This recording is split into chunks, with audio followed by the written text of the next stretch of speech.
आपके दिमाग में अक्सर ये सवाल जरूर आता होगा कि आखिर हमेशा अच्छे लोगों के साथ बुरा क्यों होता है और बुरे लोगों के साथ अच्छा क्यों होता है।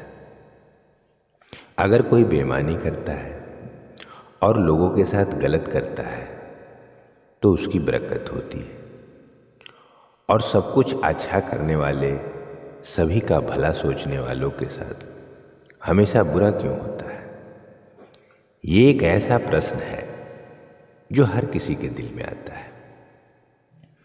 दुख और सुख दोनों एक ही सिक्के के पहलू हैं। जिंदगी में इन दोनों का सिलसिला चलता ही रहता है। अगर कोई अच्छा कर्म करता है तो उसके साथ अच्छा होता है, और इसके विपरीत यदि कोई बुरे कर्मों को अंजाम देता है तो उसके साथ बुरा होना स्वाभाविक है। परंतु कभी कभार अच्छे कर्मों को अंजाम देने के बावजूद अक्सर इंसान के साथ बुरा ही होता है, जबकि किसी बुरे इंसान की जिंदगी में सब कुछ अच्छा ही होता है। अब सवाल ये आता है कि यदि किसी जीव को उसके कर्मों के आधार पर उसका फल मिलता है तो फिर ऐसा होने के पीछे कारण क्या है।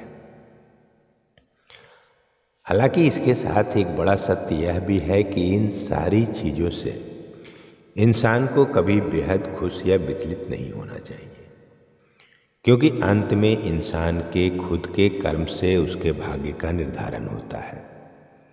जो जैसा बोएगा वो वही काटेगा।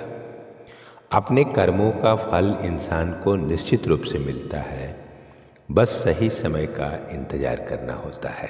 भगवद गीता के 10वें अध्याय में भी इसका जिक्र है। जब अर्जुन भगवान श्री कृष्ण से ये पूछते हैं कि वासुदेव, हमेशा अच्छे और सच्चे लोगों के साथ ही बुरा क्यों होता है, इस पर भगवान श्री कृष्ण अर्जुन से ये बोलते हैं कि पार्थ, इसके लिए तुम्हें मेरी एक कहानी सुननी होगी। बहुत समय पहले की बात है, जब एक नगर में दो पुरुष रहते थे। एक व्यापारी था और बड़ा ही अच्छा और नेक इंसान था। वह धर्म और नीति का पालन करता था, भगवान की भक्ति करता था, मंदिर जाता था। इसके अलावा वो हर तरह के गलत कामों की संगति से दूर रहता था। लेकिन दूसरा व्यक्ति इसके बिल्कुल विपरीत और दुष्ट प्रवृत्ति का था। वो हमेशा ही गलत काम करता था। मंदिर जाने की बजाय से वहाँ से जूते चप्पल पैसे चुराता था, झूठ बोलता था।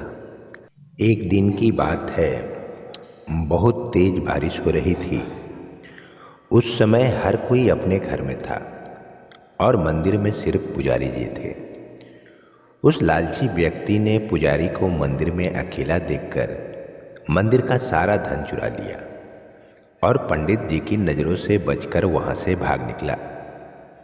वहीं कुछ समय बाद वहाँ पर वो भला व्यापारी मंदिर में दर्शन के लिए गया तो पंडित जी ने उस पर चोरी करने का इल्ज़ाम लगा दिया। वहाँ पर लोग जमा हो गए और व्यापारी को भला बुरा कहने लगे। जैसे ही वो व्यक्ति किसी तरह से मंदिर के बाहर निकला, व्यापारी बहुत ज़्यादा निराश होकर मंदिर से अपने घर की ओर बढ़ने लगा। अभी वो कुछ दूर ही आगे चला था, तभी जोर से बारिश और आंधी शुरू हो गई।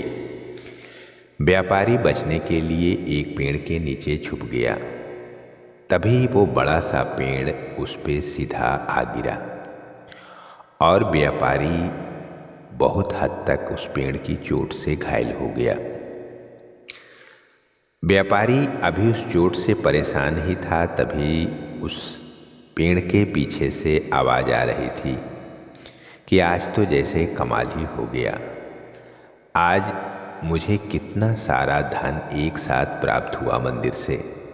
व्यापारी ने जब यह बात सुनी तो बहुत निराश हुआ और उसने घर जाते ही घर में मौजूद भगवान की सारी तस्वीरें निकाल दी और भगवान से नाराज होकर जीवन बिताने लगा। कुछ समय बाद दोनों ही व्यक्तियों की मृत्यु हो गई और दोनों यमराज के सामने प्रस्तुत हुए। तो उस व्यापारी ने नाराज स्वर में यमराज से प्रश्न किया कि मैं तो सदैव ही अच्छे कर्म करता था, जिसके बदले मुझे अपमान और दर्द मिला। इसने हमेशा अधर्म किया और दूसरों को दर्द दिया। इसके बदले इसे नोटों से भरी पोटली मिली। आखिर क्यों? व्यापारी के सवाल पर यमराज बोले कि जिस दिन तुम्हारे साथ दुर्घटना घटी थी वो तुम्हारी जिंदगी का आखिरी दिन था, लेकिन तुम्हारे अच्छे कर्मों की वजह से तुम्हारी मृत्यु एक छोटी सी चोट में बदल गई। वहीं इस दुष्ट को जीवन में राजयोग मिलने की संभावनाएं थी, लेकिन इसके बुरे कर्मों के चलते वो राजयोग एक छोटे से धन की पोटली में बदल गया। इस कहानी के बाद श्री कृष्ण ने अर्जुन को बताया कि भगवान हमें क्या किस रूप में दे रहा है ये मनुष्य की समझ में नहीं आता है, लेकिन अगर आप अच्छे कर्म करते हैं तो भगवान की कृपा सदैव आप पर बनी रहती है। तो इस कहानी से हमें यही पता चलता है कि आपको कभी भी अपने कर्मों को नहीं बदलना चाहिए, क्योंकि आपके कर्मों का फल आपको इसी जीवन में मिलता है और आपको उसका पता नहीं चलता है। उम्मीद करते हैं कि यह वीडियो आपको पसंद आया होगा।